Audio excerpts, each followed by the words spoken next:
So yeah, we're going to give you a quick little market update before we get into kind of the weeds here tonight. But what to really expect for 2025? Obviously, we have a new administration coming in. Pro-growth driven.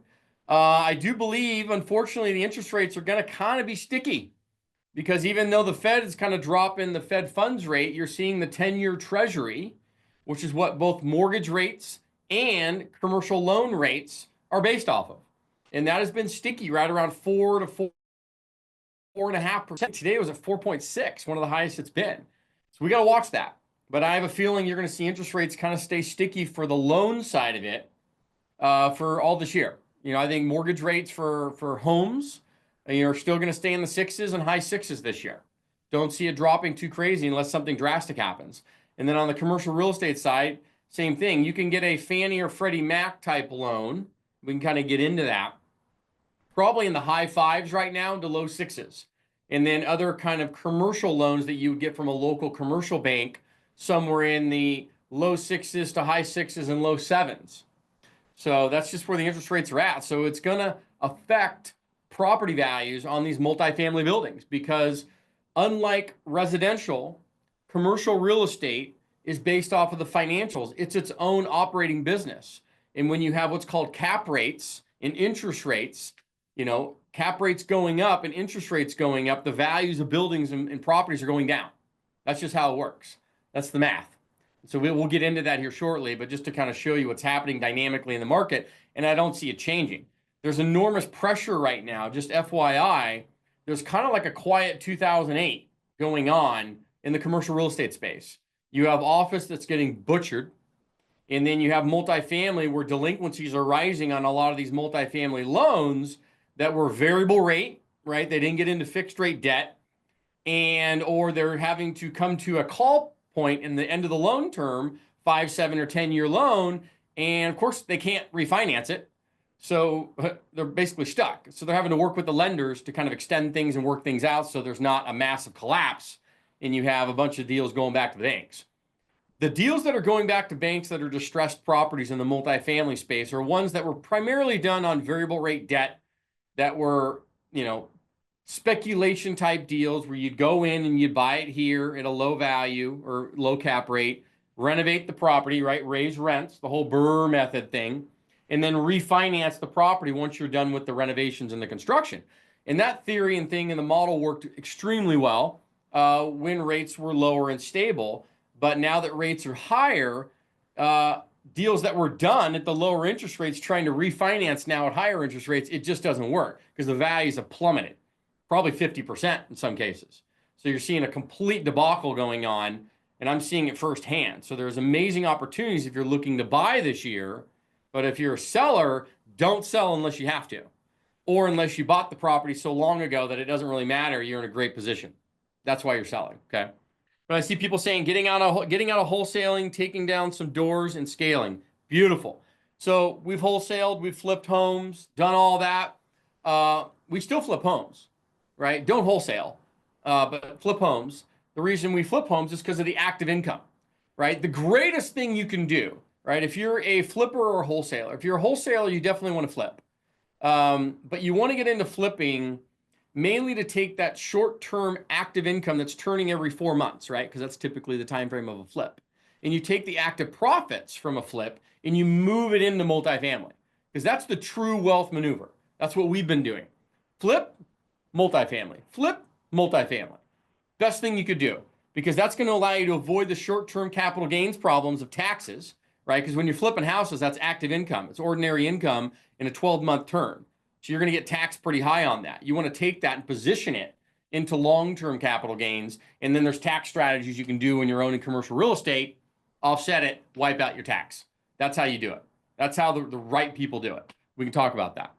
Where's the best markets to buy? There's quite a few of them. Anywhere where you're not in a blue state, to be quite frank. But even then, to be quite honest with you, like I'm in Southern California right now in San Diego. San Diego has been a great place to do real estate in, not because the climate per se, but mainly because there is so much red tape that if you're able to weather it, you'll come out ahead because the supply is constrained so tight because of the red tape that we just don't have any housing, even though there's people leaving. There's still enough people here. So rents are going up, things are going up, prices are going up. I mean, it's not stopping. Even though it's slowing, it's still not stopping. Other parts of the country are different. We have other markets we're in where things are tough and markets are tight. You're seeing rents drop, problems, issues, too much supply. And so there's problems in those markets. I would say that anywhere in the middle part of the country, outside of the coastal zones of the country, are great, where you can still get into some decent properties that cash flow well, and you can buy on the cash flow. You're not buying for the upside per se, and you can get into good cash flowing assets at decent cap rates right now. We can get into that on a map. Here we go. So how do you buy an apartment building in the next 90 days with little out-of-pocket cash as possible? How do you do this? It's not a no money out-of-pocket thing. If you're trying to come in here and you're wishing and praying that, this whole no money down, no money out of pocket thing, blah, blah, blah. Listen, it's technically possible, yes, just not realistic. So I'm going to show you the real way to do it with little out of pocket money, just how I did, and how you can execute this by staying in the lane. And I'll get into that in just a minute. So here we go. How do you buy? So I don't know if any of you guys have heard any of these quotes before. The more hands you shake, the more money you make. Okay, what I mean by that is if you're going to get into this game correctly, you need to be okay with OPM, other people's money. Okay, and this is a learnable skill that everybody that's an entrepreneur in this world, that is a good entrepreneur, has learned. And if you want to really excel, you need to learn it and be okay with it. And so that's something we got to get over. If it's a limiting belief for you, we got to get over it. Okay, quote number 2, your income is equal to the problems that you solve. Your income is equal to the problems that you solve. If you're making thousands of dollars, that's because you're solving $1,000 problems. If you're making 100,000 or more, you're solving $100,000 problems. If you're making $1 million or more a year right now, it's because you're solving $1 million problems. That's how it works. Okay. So depending on where you want to go, you need to go solve certain problems, and then you can make that kind of money. It really is that simple, but it's not that simple, right? But your income is equal to the problems that you solve. Does anybody remember 2008? Yeah, it was a very, very hard time. 2008. So I'm mid-40s, 45. And this was one of the greatest learning experiences I've ever had in my life, because it was the second cycle I was alive for. First one was the savings and loan crisis of the late 90s. Early 90s, late 80s, okay? So 2008. All right. So I'll kind of nix out that portion, but let's fast forward into 2008. At that point, I'd done all this on my own, and I was actually working for my dad's company. I kind of grew up in real estate a little bit. My dad was a developer builder guy, started off as a real estate broker, then got into development. I learned from my grandmother, God bless her soul, little Italian woman, driving around a little S10 Chevy truck in South Bay, San Diego. She had a little portfolio of like 30 units, but she owned them all on her own back then. You could actually do that. She'd go collect rent, right? Knocking on doors at 91 years old, collecting rent. I mean, God bless her soul. But that's how I learned from her a little bit, not that much, but enough to understand it. And then my dad was really the transitional character, at least in our family, that made it big, right? Bad upbringing. Dad died when he was 3. Stepdad beat the crap out of him, went off to Vietnam, came back, got into real estate, then building and developing, made a lot of money, but also lost a lot of money, right? Made a lot of money, but lost a lot of money. So I was working for my family's companies at that time, and then it happened, right? That's a young Justin picture. But there were even stories written about it. My dad went through a pretty hefty BK, over leveraged, right? And this taught me so much about what to do and what not to do, because I watched my dad's income mimic the real estate cycles, right? And that was just something that I said to myself, well, when I do it, or if I do it, I want to sleep at night, number one. And I don't want to mimic real estate cycles, right? I need a little more of a safety net. So hence multifamily cash flowing assets, right? Minimal risk, I should say medium risk, right? With limited to medium downside if you do it correctly, right? The key is never over leveraging. Don't ever over leverage. I can't stress that enough, and we never have, and we never will. Okay. But these are the stories written about it, right? Pretty devastating deal. But what it did teach me is in moments of suffering, greatness is born. In moments of suffering, greatness is born. Because during that time, I also had the chance to become an asset manager for a lot of the major banks. Imagine that one. So they were doing all these foreclosures around the country, and I was the guy behind the computer screens dictating what was happening and asset managing these deals for the banks and disposing of them and putting them through realtors and all the other stuff that was going on around the country. It was like the wild, wild west if you were in that time, okay?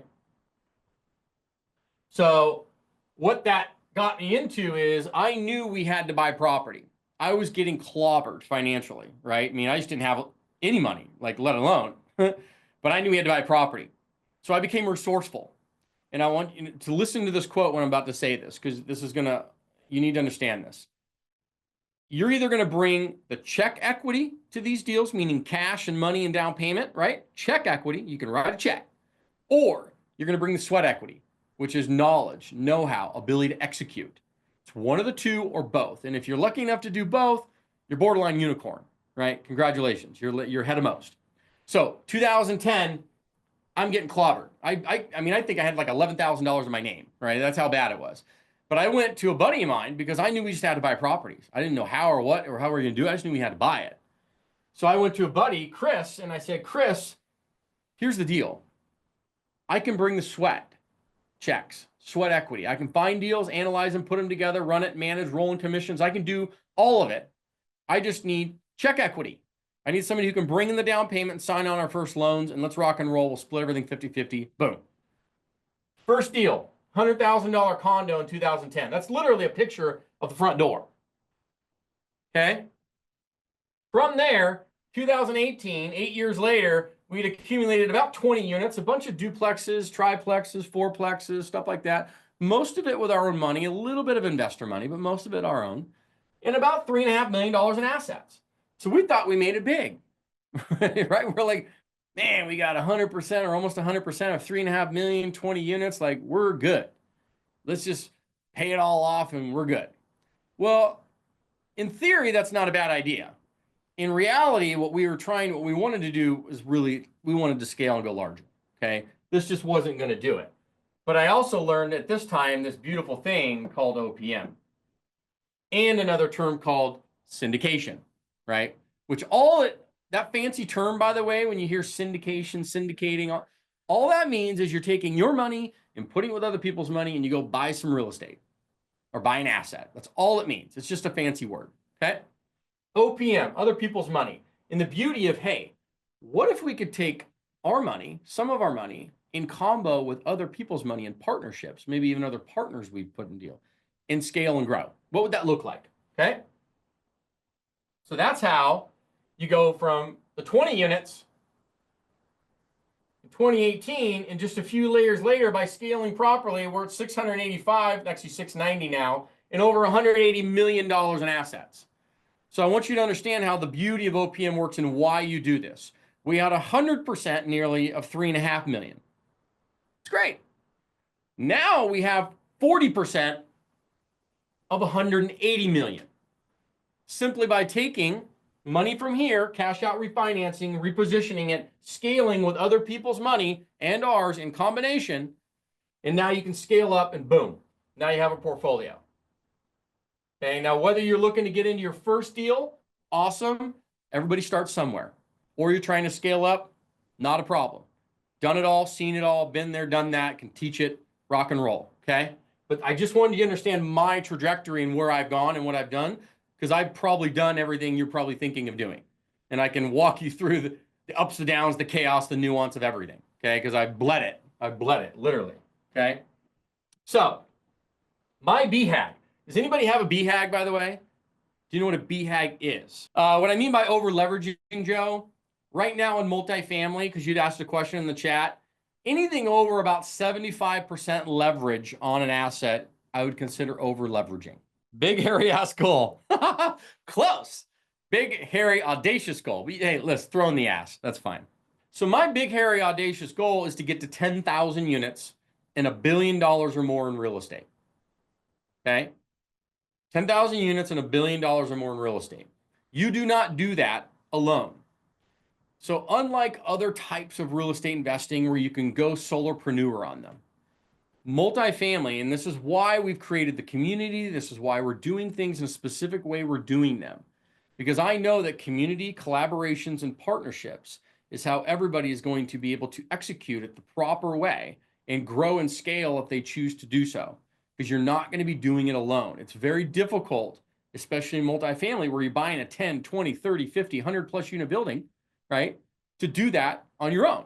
It's just not likely, right? It's not likely unless you just won the lotto, like the $1 billion lotto a week ago or something. Then you can do anything you want, okay? So Ryan, love it. So yes, I am a licensed general contractor. I don't know if you're talking about yourself or me. I am a licensed general contractor. I'm a licensed broker, real estate broker. And I got other licenses and stuff too, but. So that's the BHAG. So why do I tell you this? Because as I mentioned, you don't do this alone. These are states, right, that we're in and areas we're expanding to, right? Just to give you an idea. Let me go and stop that poll. So we got some good novices in here, and then we have some people in here own some rentals. So I'm going to go ahead and share the results. You can kind of see them on your screen. But mostly novices or you have some rentals already, which I love. That's great. Thank you for coming in tonight. Maybe you've done some wholesaling and flipping. That's great. Keep doing that. Maybe not so much the wholesaling, but listen, they all make money. There's all the models of real estate make money. It's just a question of what is the best use of your time and what are you planning to do and where you want to go. Okay. All right. So multifamily school. So I think it was Dale or Della was asking about the community. So yeah, that is why we created multifamily schooled community of investors around the country that are collaborating and partnering, right? So we have a free community that has about 4,200 members in it right now. And then we have a premier community that obviously has less members, but you get more stuff with it. So, but that's why we created it, because I know that if we can create a vibrant community of active people doing things, talking, chatting, sharing deals around the country, right? Financing and capital and stuff, that's where you win, right? That's where you win, because you're not going to be doing this thing alone, especially if you want to find pre-market, off-market deals that we're going to get into, okay? So that's why the community was founded. Just some of the students and stuff in it, people in the community, some paid, some free, but a combination thereof. So we have a lot of fun, Okay, so a little bit of motivation for you tonight, because I think this is going to be super helpful since we're kind of at the beginning of the year. So these are the 7 mountains that move a nation and inspire people. Sports and culture, family, media, all these other things in here. I'll apply it to myself, so that way you can kind of see how you would apply it to yourself. So for me, as with a lot of people in here, successful business has to be there, because that's going to give you capital and opportunities and income to then pivot and put it towards other more passionate things, okay? So business. Then we realized, okay, the power of media to grow and expand and profile and share information to the world, right? And media does that, whether that's podcasting, whether that's online, as you may have found us here, whatever it may be, utilizing media to help expand information and brand and knowledge. So that's powerful, and that's what I'm passionate about. That's number 2. Number 3 is the education and the community. Hence the reason we created Multifamily Schooled, to help educate, bring investors and people together to collaborate and partner around the country on multifamily deals. It's that simple, okay? So that was the education side, to get people well-trained. And then lastly, of course, is the family. But it's not just my personal kids. Unbelievable. I crack up every single time I see these photos. It's not just personal family. It's also things, philanthropy, things that you care about. What are you passionate about? Most of our charities that I give to and our companies give to and stuff surround military and children, mainly. So like St. Jude Hospital, give a lot of money to them. Tunnels to Towers organization that was founded after 9/11. It pays off the mortgages for spouses left behind with their kids from fallen first responders and soldiers. So it'll go in. Typically, the woman's left behind with kids, right? And is not the breadwinner earner. They freak out, rightly so. And then this company comes in, pays off the mortgage, so they have a house for the rest of their lives and they're protected. It's amazing. That's Tunnels to Towers. And then the Seal Future Foundation, which is big for us, we give back to the Navy SEALs to help transition the team guys, right? Team guys, SEAL guys into civilian life. It's a big transition for them. So we help a lot with that. And then, of course, with the kids with St. Jude Hospital. So you can see how those four things like get me fired up. They get me excited. They keep me going every day, regardless of the money, right? Regardless of the money, those things are like when I don't want to do something, I get excited about that, okay? And then in the meantime, you get to meet some cool people. I don't even know if you know of any of these people who they are, but I circle a few of them. If you're out in the Texas area, you know this guy, Robert Martinez, apartment rockstar, owns like 4,000 units. Guy's awesome, okay? Cool guy. Uncle G, Mr. Grant Cardone. If you don't know him, you do here. Ryan Pineda, good guy out in Las Vegas. And then Brandon Turner. If you don't know Brandon Turner, the guy's unbelievable. One of the most accessible guys that's just rich as you know can imagine, and lives in Maui. But yeah, great time spending time with him. Really enjoyed my time with him.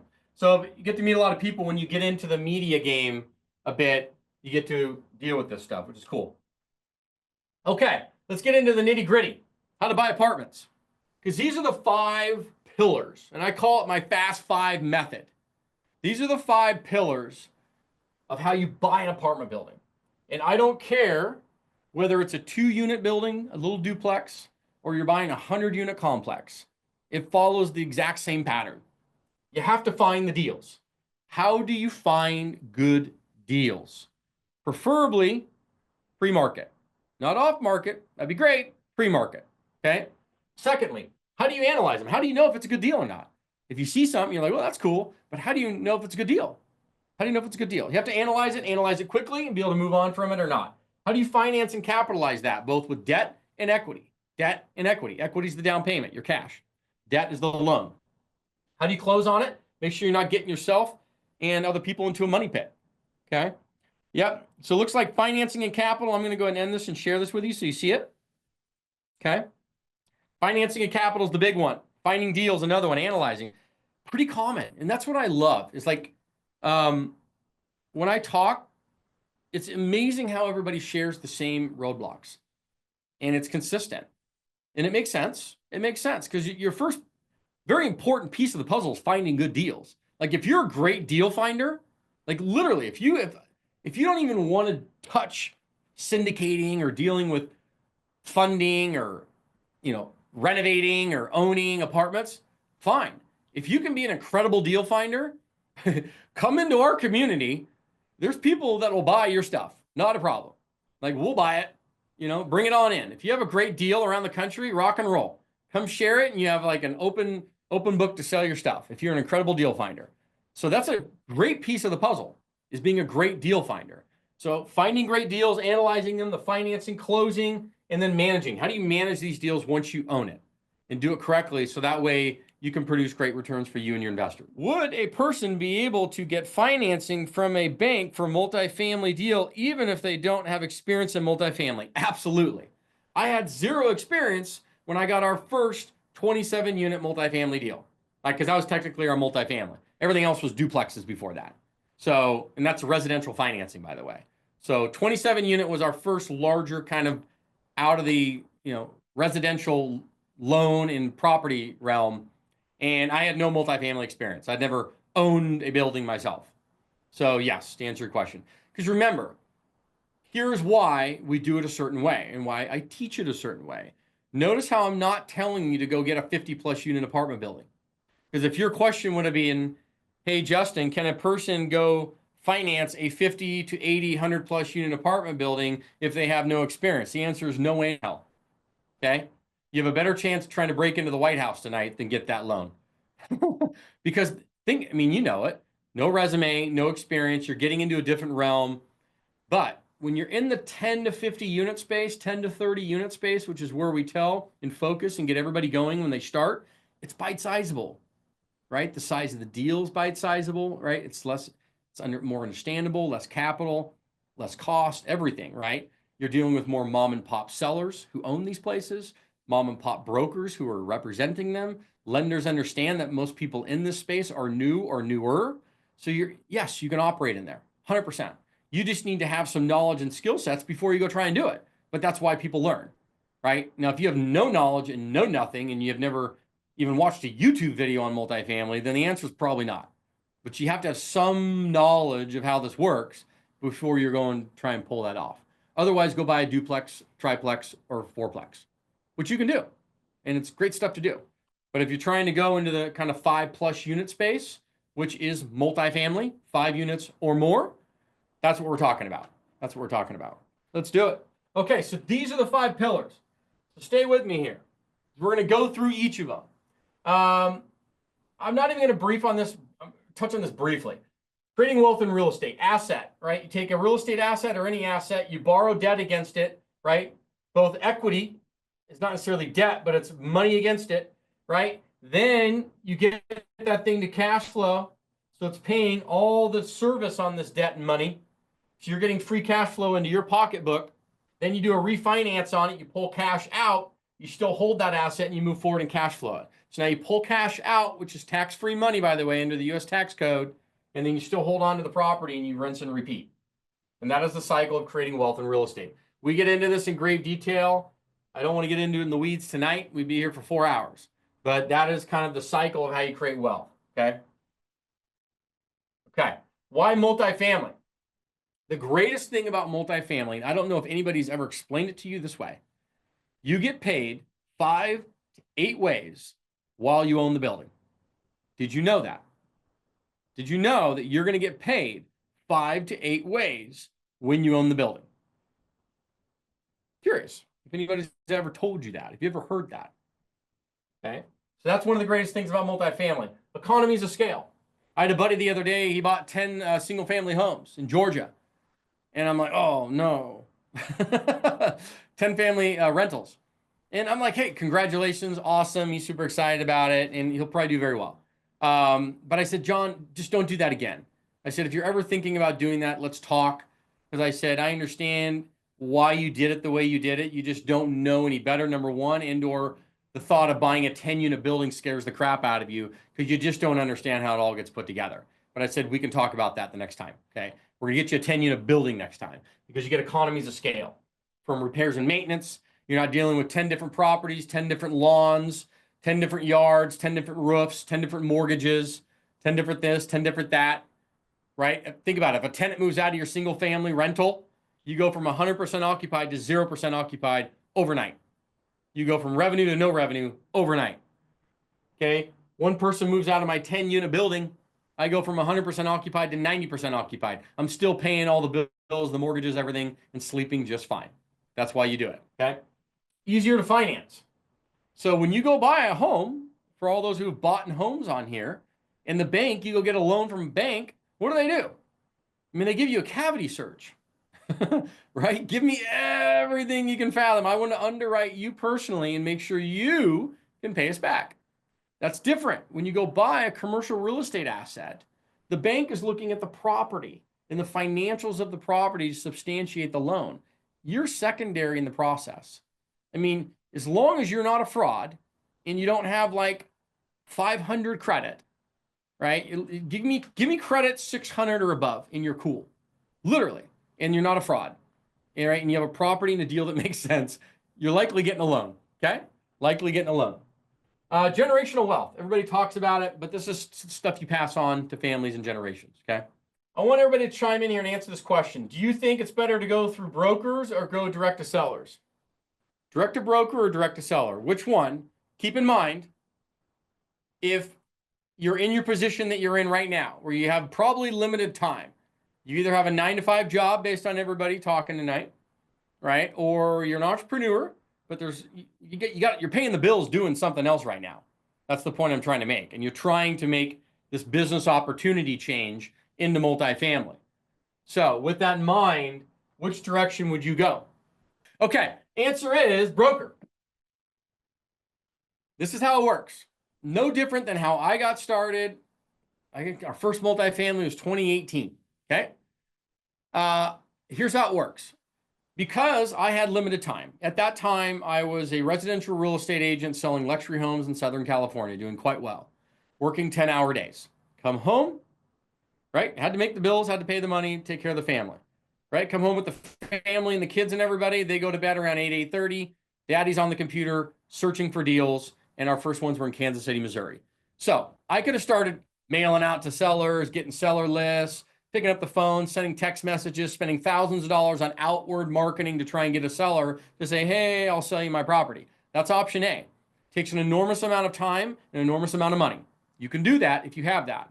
However, if your time is limited like mine was, I had to be very efficient. So I said, okay, here's what I'm going to do. I'm going to go online to these marketplaces, and I'm going to find the brokers in the area, in the market that I like, and they're going to be representing on-market deals. So I went to Crexy.com, right? This is not science. Free website, just like LoopNet or CoStar, any of these website platforms. Crexy.com, I found 3 properties with 3 different brokers. And I reached out to him, and the conversation went something like this. Hey, John, this is Justin Brennan. I'm with Brennan Capital. Hey, I'm calling on your little 26-unit building here on Warwick Street in Kansas City. Looking like it's been on the market about a week. Do you have any activity on it currently? Okay, great. Awesome. When are you guys accepting offers? Are you doing them as they come in, or is it something where you have a certain date you want the offers in by? Okay, great. Awesome. Any active offers currently on the property? No. Okay. Oh, great. Perfect. Can you tell me a little bit about why the seller is selling, or anything specific about the property that I may need to know? Blah, blah, blah, blah, blah. Small talk for a minute. And they may ask you a few questions, but I'm not going to get into those. That's the stuff that we teach on what to say, how to say it, why to say it, blah, blah, blah. But short story short, made an appointment, right? And said, hey, I'm going to be out there in a week. I'm going to be touring some properties in the area. I'd love to come by, meet you, and tour this property. So 3 brokers, 3 properties, 3 appointments. Went out there, toured those properties. While I'm there, I said, hey, John, broker, hey, do you know a few property management companies here locally that I can probably interview and talk to? Great. Okay, 1, 2, 3, great.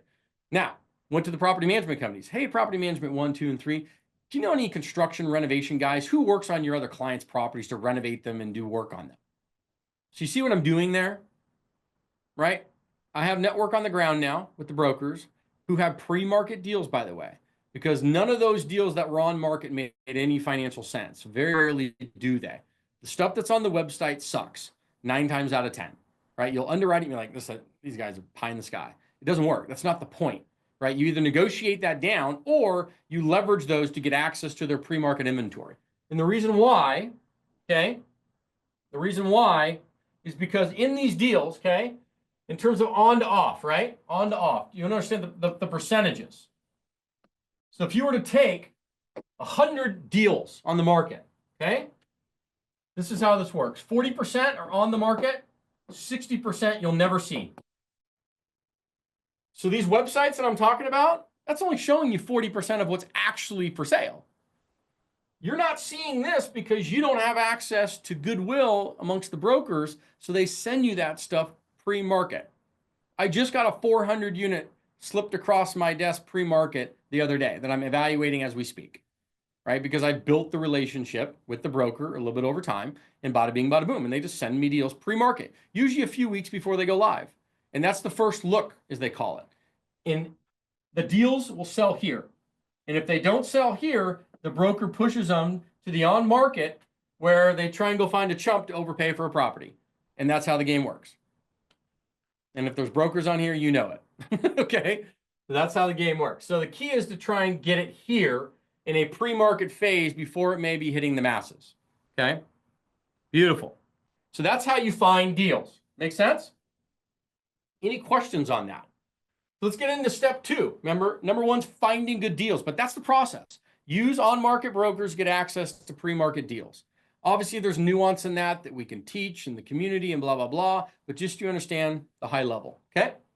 Analyzing deals. How do you analyze deals? It all starts with the net operating income, guys. All about the net operating income. Remember when I said a multifamily building is a business in and of itself? So it has revenue, expenses, profit. That's it. That's it. And that profit is known as a net operating income, NOI, net operating income. And the power of this net operating income is shown in this.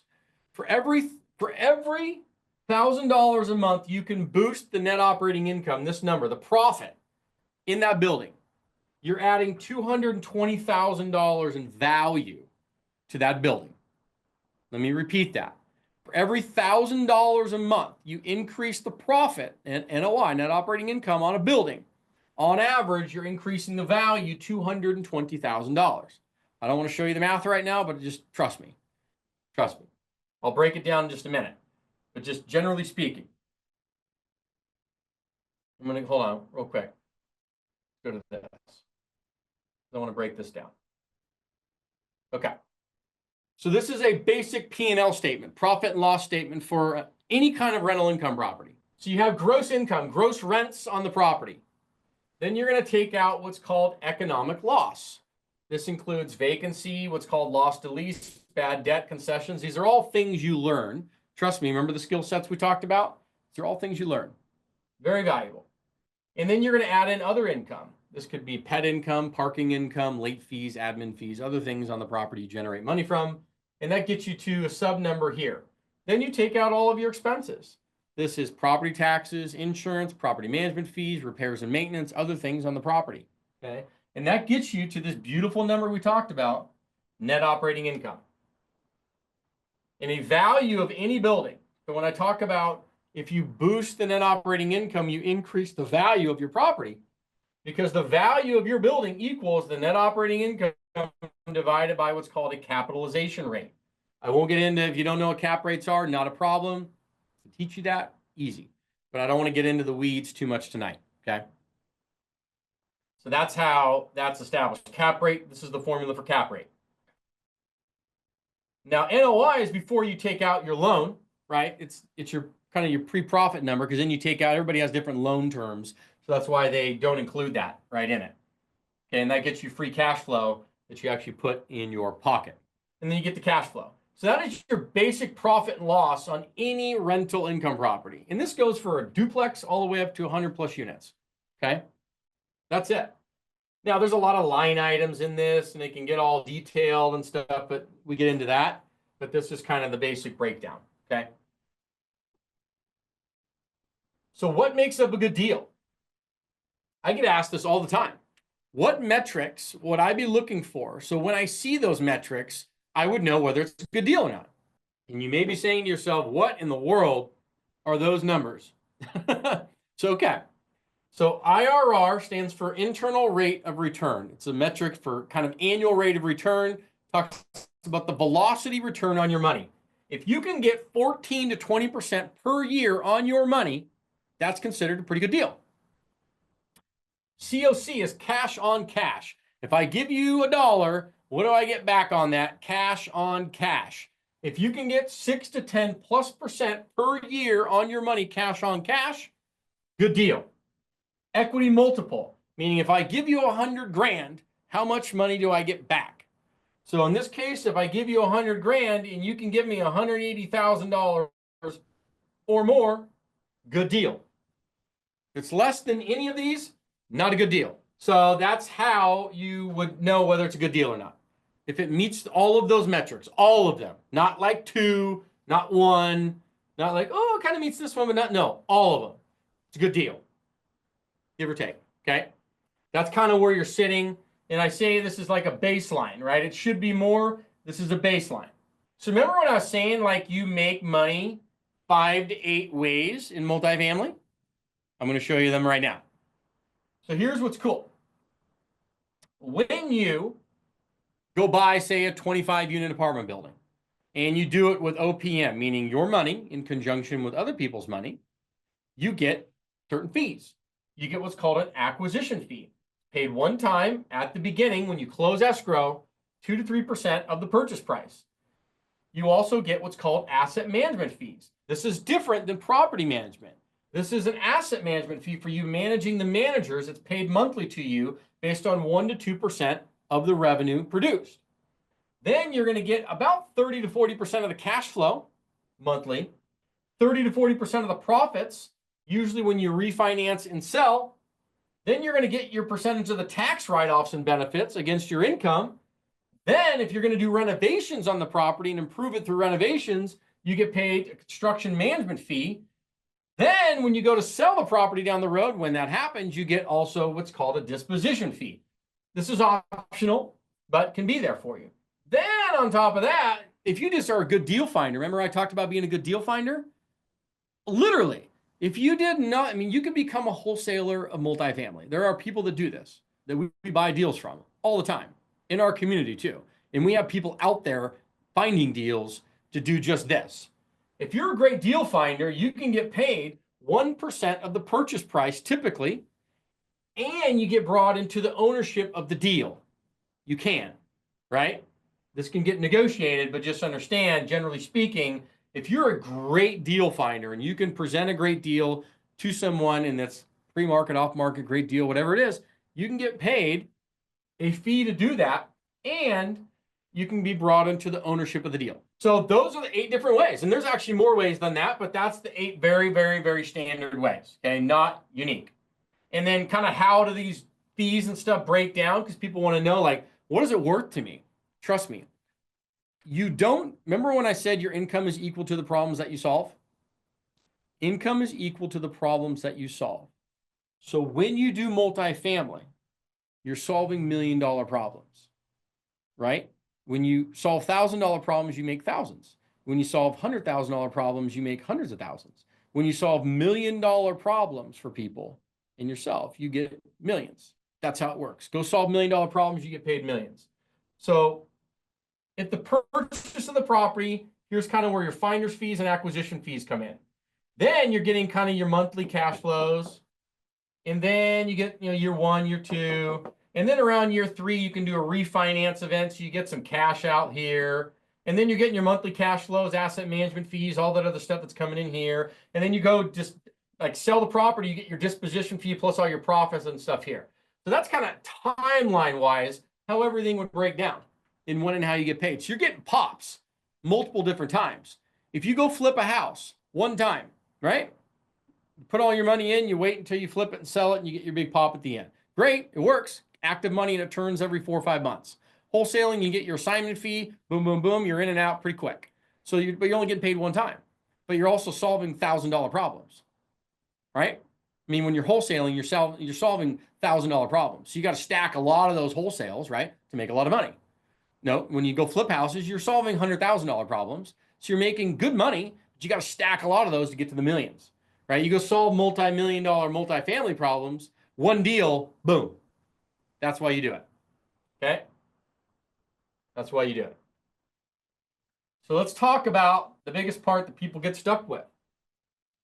Financing, capital, money. Well, everybody gets roadblocked, like right there. They can find deals, they can analyze them, and then they're like, shit, I can't get the money. I don't know how to get the money. I don't know how to structure it. I don't know how to put it together. I don't know how to do this. And then they stop. So we're going to try and break through tonight, okay? Try and break through tonight. William, an acquisition fee is paid to you for putting the deal together. It's a very standard fee in any syndication that goes on. Typically, it's between 1% to 3% of the purchase price of the property, okay? It's called an acquisition fee. It's built into the cost of the deal. Yeah, I can get into that in a minute. Awesome. So raising money. What does it take to raise money? 3 things. 3 things. Now, yes, is it more complicated than this? Sure, but not really. You need a deal that makes sense. So you remember when I said, go find a deal that makes sense, and then what kind of deal makes sense? Well, if it meets these metrics, right, it's a good deal. The deal that makes financial sense. Secondly, you need a good pitch deck that you can send to anyone who has interest that'll answer 95% of their questions. And that way, then you just have a brief phone call to go over things. So that way you solidify it and they say, hey, yeah, I would like to commit for 25 grand, 50 grand, 100 grand into the deal. And then lastly is the process. So think about it for a minute. If you have a deal that makes sense, right? Because deals, the money will chase deals. It always has. People think they need to go find the money first. You don't need to find the money first. You need to find what's called soft commitments first. So this could happen starting today, right? And I was talking to my associate because I keep going back to this one because it was actually one of the better ones I've ever had. I mean, I've had plenty, but I was at a Trader Joe's checkout This is to show you how this works. I'm in a Trader Joe's checkout and I'm talking to the lady at the checkout and we're having small talk, talking about the day and stuff. And she goes, "Oh, how's your day going?" I'm like, "Good." And just finishing up work and stuff. And she's like, "Well, what do you do?" And I said, "Well, I buy and sell and renovate apartments around the country and we do it with investors." She's like, "Oh my gosh, like that's cool. Like, how long have you been doing that?" I said, "About 10 years or so." And she's like, "Listen, this may sound off, but I was just talking to my brother the other day and he's actually looking to get into the like investing in apartments and stuff like that. He just doesn't, I don't know, he doesn't know anybody to go to." So next thing I know, she's like, "Do you mind if I connect you guys on a three-way text?" I said, "No, don't do that. Horrible idea. Don't do that at all." "No," I said, "Of course, I would love to be a resource for him." So next thing you know, triple text goes on. We start conversating. I give him some information. We chat. He becomes a soft commitment. He says, "Listen, I'm up to 50 grand. I can invest 50 grand in deals. So when you have a deal, please send it my way. I'd love to look at it." Beautiful. Now he's in my CRM as a soft commitment. And when I have a deal, the money will chase it. Because if I brought him a deal that's going to fit in this metrics, I mean, think about it. For everybody that's on this call tonight, the problem is not finding people who want to invest in real estate. Everybody on this call right now wants to invest in real estate. If I ran outside today and screamed at the top of my lungs, "Is there anybody that would like to invest in real estate?" Everybody's going to be, "Yeah, man, just find me a great deal," right? That's not the, so go find good deals. The money will chase. It always has, it always will. Okay. Finding investors is not the problem. Finding good deals is the problem. So that's a big piece of the puzzle, right? And we show how to do that and handhold through it. But that's the metrics, pitch deck that makes sense, and a process. So that way, when somebody raises their hand, you have a way to take in their information. So this is like, just to give you an idea of what we did recently, because this was by request from a lot of the people in our mentorship community. They said, "Hey, Justin, we know like you teach us how to file our LLCs. You give us the resources and everything to set up our little basic website for our business and everything we do, blah, blah, blah, blah. And that's all great. Like, but could you have something where it's kind of like done for you versus having us do it all?" I said, "Well, okay, let me think this through. Let me talk to the team and stuff." So we just launched it, literally January 1, a business in a box. So when people come in, we have the process for the LLC filing if you don't already have one. We have the process set up in there. We give you a 1 to 3 page website templated, all the funnels and everything attached to it to attract investors in. We give you the CRM system so you can bring all your people and stick them right in there. And then we have all the processes in place to lock and load business in a box. So that way you don't have to do it. It's just, I mean, you can edit it and customize it, but you don't have to like go figure it all out and go pull all the people and resources to do it. It's done, locked and loaded the minute people come in. And that was just a request because I could see the value in that. From an ministerial standpoint, somebody getting started, having to do all that stuff, it can take up some time. So now we just fast tracked it, removed a roadblock. So stuff like that, having a process in place, raising money, here we go. So we're going to break down a deal. Right now, we're going to break down a deal. Hang in there with me. We're getting through this. We're going to break down a 10-unit $1 million deal. And I'm going to show you where the money's going, how's it going, and all that stuff, and how it's going to break down. So you are going to go out and get a $700,000 loan. Remember I said leverage 70%, okay? That's probably the max you're going to get anyways right now. Then you have the equity. So that's the remaining balance, right? You get a $700,000 loan. You have to come in with $300,000 in down payment. Then the question becomes, "Justin, how do I do that? I don't have the money, and I don't know anybody with money, and I've never talked to anybody that has any money. I don't know any money." I hear it all the time. If I would have told myself, which I did multiple times when I got started, I couldn't do that. Trust me, I wouldn't be here today. Everybody has the same roadblocks. We saw it earlier. Raising money, capital, finding good deals, all that stuff. Everybody shares in the same fears.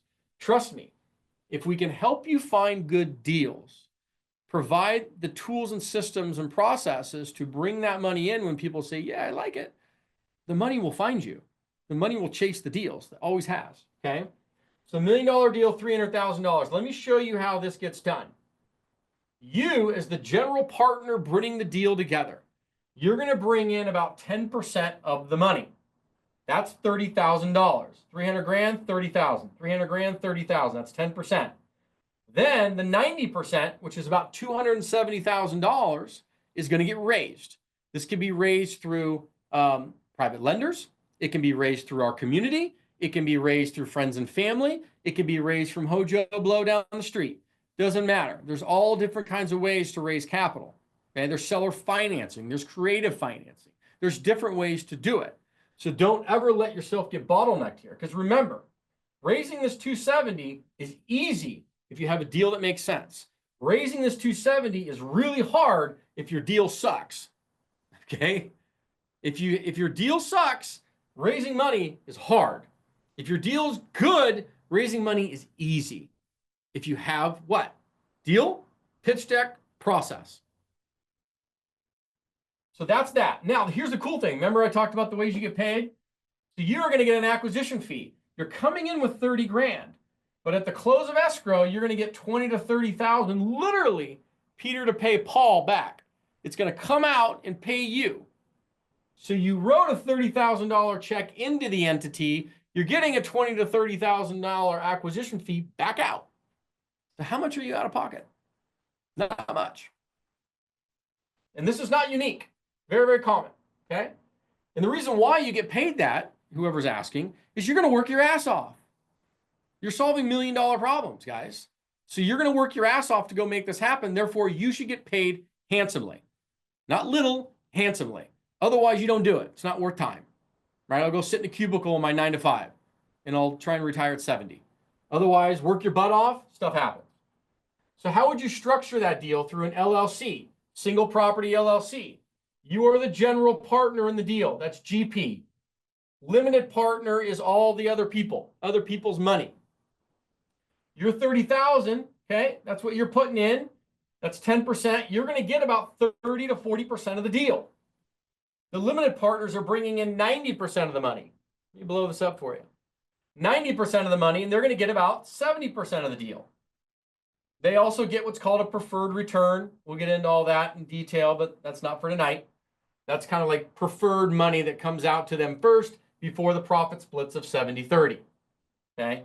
Now, here's the greatest thing. Because you're the general partner, you get to call what I call double dip the deal. Right? Your money's coming in, but your money actually invests right alongside your other investors. So not only do you get this 30% over here, you get your percentage of the LP money here. So you get a piece of this preferred return, so you're earning money there. You get a piece of the 70% there, and then you get all of this 30% over here. That's how the deal gets broken down. You are your own limited partner in your deal. Closing, we're not going to get into that because we'll be here 14 hours, but very, very important. That is step 4 of the 5 pillars, number 4. So we've gone over finding, analyzing, financing, raising money capital. Number 4 is closing the deal. Lastly is managing. How do you manage these things from afar? Well, we recommend third-party property management companies, right? In some cases, you may have to rescue deals and self-manage. Most of the times, you can hire good third-party property management companies and do it, okay? Most of the time. William, yep, totally fine for you to be confused. Most people are. It's okay. If this is your first time seeing it, it probably seems like a foreign language, but that's okay. So but you're seeing it tonight, and it's starting to like, okay, this is pretty cool. I see why people would do this. I need to learn it, okay? I need to learn it. So managing those, self-managing, and then property manager, we recommend this, okay? Third-party property management. Third-party property management. This way, you can manage out of state. You can manage, because your job is not to deal with toilets and tenants every day, right? You have a current job, because this is how it's going to go down. If anybody here wants to transition out of what you're doing today into multifamily, that is the ultimate goal, okay? You can't be self-managing your deals and still earning money doing what you're doing now. Because the whole purpose of doing this is so that you can keep what you have right now while you're building this, right? To get to a point where the building this becomes bigger than what you're doing now. And then you have a decision to make. No different than I did. And that decision came in 2021. Because I'd been building for a few years, right? Building for a few years took me 2 to 3 years to transition from a real estate professional selling homes, doing very, very well, to finally saying enough is enough. The income from multifamily is overtaking the real estate sales job. Peace out. And now I do very little residential sales. Very little. Occasionally for friends and family, referrals, stuff like that. But now it's all multifamily and flipping houses So that's to kind of show you how that's going to work. So cool. So now I want to give you a case study to kind of finish it up. And then I'll open it up to some Q&A and kind of walk through kind of things you can get into and stuff like that. So a 31 unit deal case study. This is an actual deal that I did and my actual out of pocket, my actual amount of money made. Okay. So $18,000 of my own money out to own 31 units. How did we do it? So we paid $1,525,000 for this 31 unit. Then we did about $400,000 in renovation to it. Okay. Closing costs of about $225,000 of closing costs. Our all-in was $2.15 million. All in. We went out and got a loan for $1.5 million, about 70%. We brought in about $645,000. I brought in 10%. Remember, 10% of the money, 64 grand. Brought in 90% from about 7 people. 7 people, we raised 581,000. Different check sizes. Some 100, some 25, some 50, some we had a guy at 250. Okay, 581 grand. I got a $45,000 acquisition fee.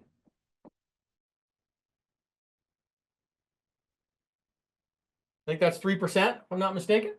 Yep. 3% acquisition fee of $1,525,000, 45 grand. So my out of pocket, if I'm not mistaken, was $18,500.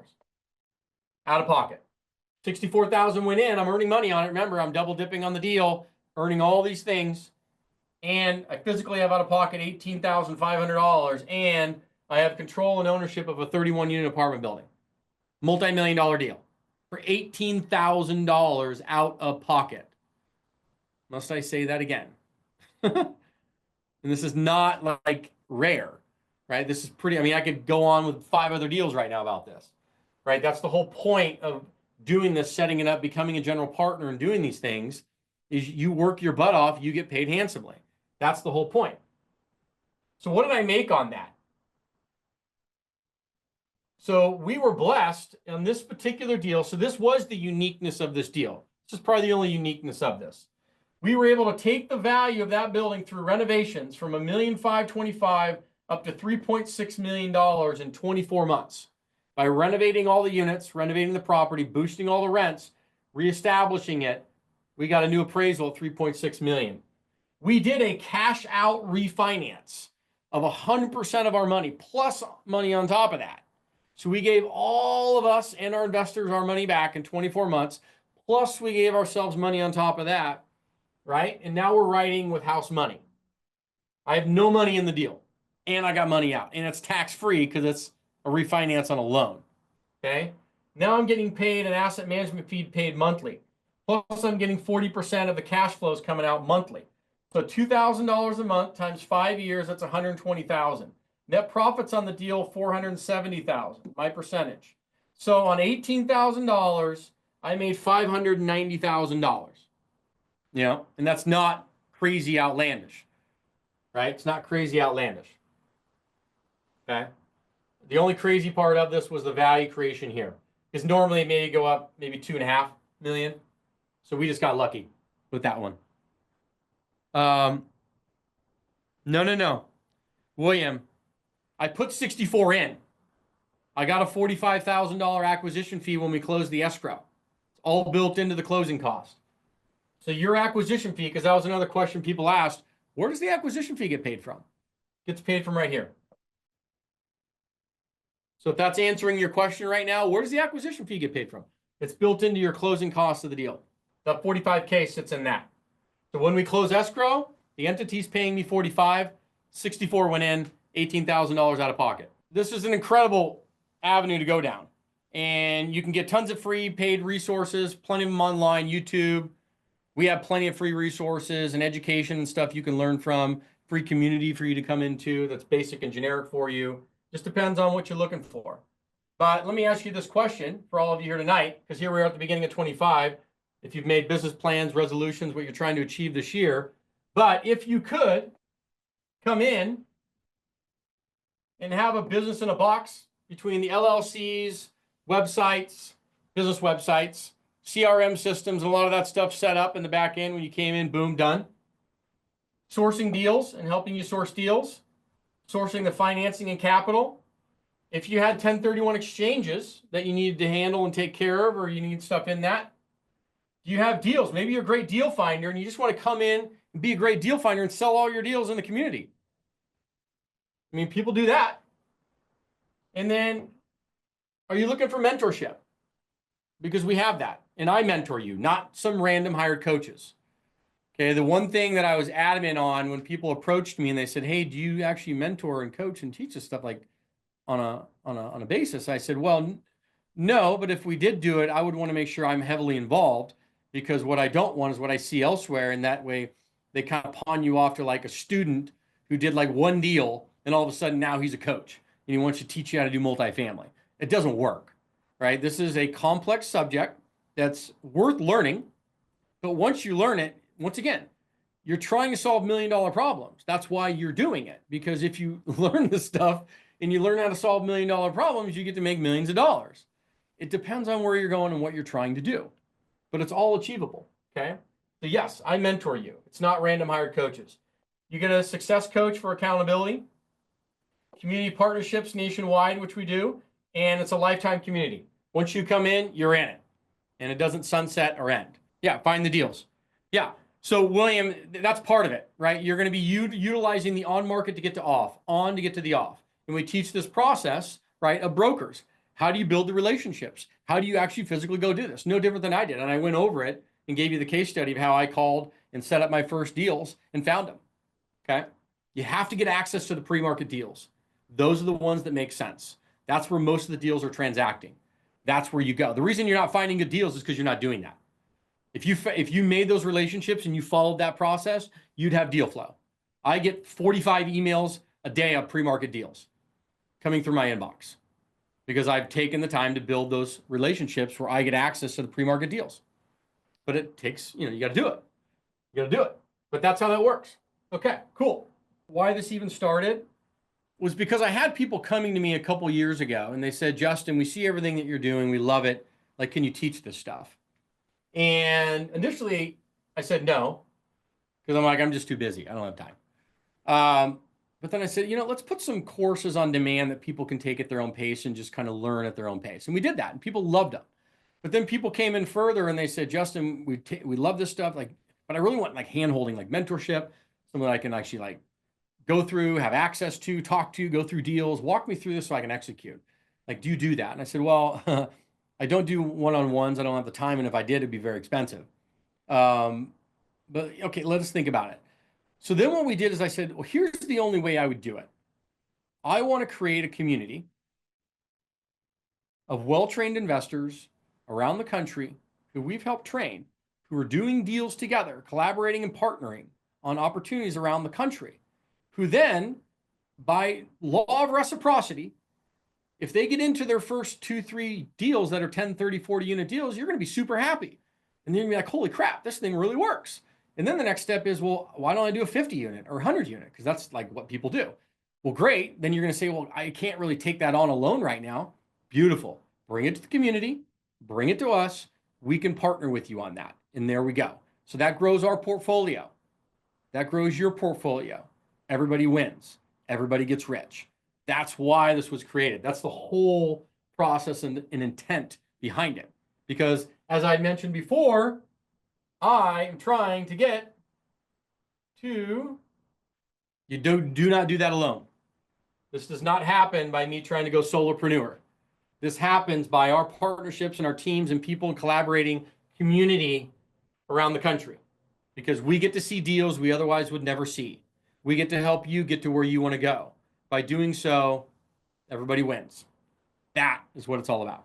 So yeah, we're, freely you give, right? I went to Pepperdine University. I don't know if you guys know where that's at. And I'll never forget it too, because I almost went to U of A to play baseball. And I was getting ready to sign there. And then my dad's like, well, why don't you come home for the weekend, just think it through, and then you can make a decision on Monday. I don't know if that's like, heavenly presence speaking to me. So anyhow, I come home, think about it, and I got my acceptance letter to Pepperdine University. But it was not a ride to Pepperdine. So my dad was like, oh God. But I did try and walk on and play baseball there. And long story short with that was when you drive up to the college, under the headline there at the university is a tagline that says, freely ye give, freely ye receive. Freely ye give, freely ye receive. The point being behind that is, I believe so wholly in that process. If you just give out and help people naturally, the law of reciprocity pays itself 10x dividends back. And that's just the universe, right? That's just the universe. So in any event, that is kind of my background in how we're trying to help people and grow. And ultimately, yeah, it's selfish in a way, but it doesn't come by not helping other people, right? Help people first. Law of reciprocity comes back. Do this for yourself. Don't be the, I get to the edge of the cliff and then I walk myself back. Trust me, everybody does this. And there's a biological reason we do it, but everybody does this. You get to the edge of the cliff, you know what you want to do, you know where you want to go, and you literally paralysis by your analysis, your ass right back off that cliff. Because sometimes you need to get there, you calculate all the risk you can, and then you got to jump. And you have to allow the how to show up. Okay? You're not going to know all the things tonight. It's just not. That's okay. You have to go with what you feel, and you got to go. And allow the how to show up. Allow the how to show up and make it an incredible year. Let's get, if all of you guys want to get into your first deals, freaking make it happen, man. Let's make it happen. You're here in January. You're almost, next week's going to be halfway through January. How long are you going to wait? What are you going to do? Where you want to go? Let's do it together. Let's do it together. So, it is $24.99 and then $400 a month. So your checkout's $28.99 because you're paying your first month there. If you saw the checkout, correct. It's correct. It's $24.99 plus the $400 gets you to the $28.99 on your checkout. That's right. And then it'll be billed for, you can cancel it at any time later if you choose. I don't believe you will, but that's why we do it that way. All right, everybody. Thank you. We're going to go ahead and sign off unless everybody has any other questions, and we will see you on the other side inside the community.